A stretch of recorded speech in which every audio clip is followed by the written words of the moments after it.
اس episode کے بعد سب سے بڑا سوال یہی پیدا ہوتا ہے کہ کیا زیبا اب واقعی اس رشتے سے آزاد ہونے والی ہے، کیونکہ اس بار اس کے لہجے، اس کی خاموشی اور اس کے انداز میں ایک الگ مضبوطی محسوس ہوتی ہے۔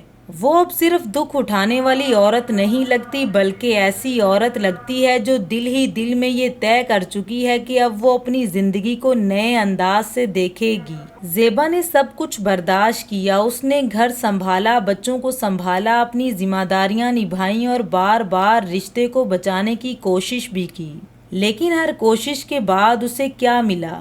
بے عزتی، تلخ رویہ، الزام اور مسلسل ذہنی دباؤ۔ یہی وجہ ہے کہ اب ناظرین کو بھی لگتا ہے کہ زیبا کو صرف صبر کا مشورہ نہیں بلکہ آزادی کی ضرورت ہے۔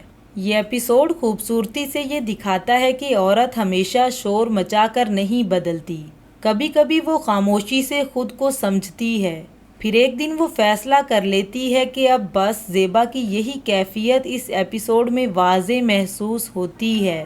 اس کے اندر اب خودداری جاگ رہی ہے، اور جب ایک عورت اپنی خودداری کو سمجھنے لگتی ہے تو پھر پرانا ظلم پہلے جیسا معمول نہیں رہتا۔ جمشید شاید اب بھی یہ امید رکھتا ہے کہ سب کچھ سنبھل جائے گا، مگر اصل سوال یہ ہے کہ کیا زیبا اب وہی زندگی دوبارہ قبول کرے گی جس نے اسے اندر سے توڑ دیا تھا؟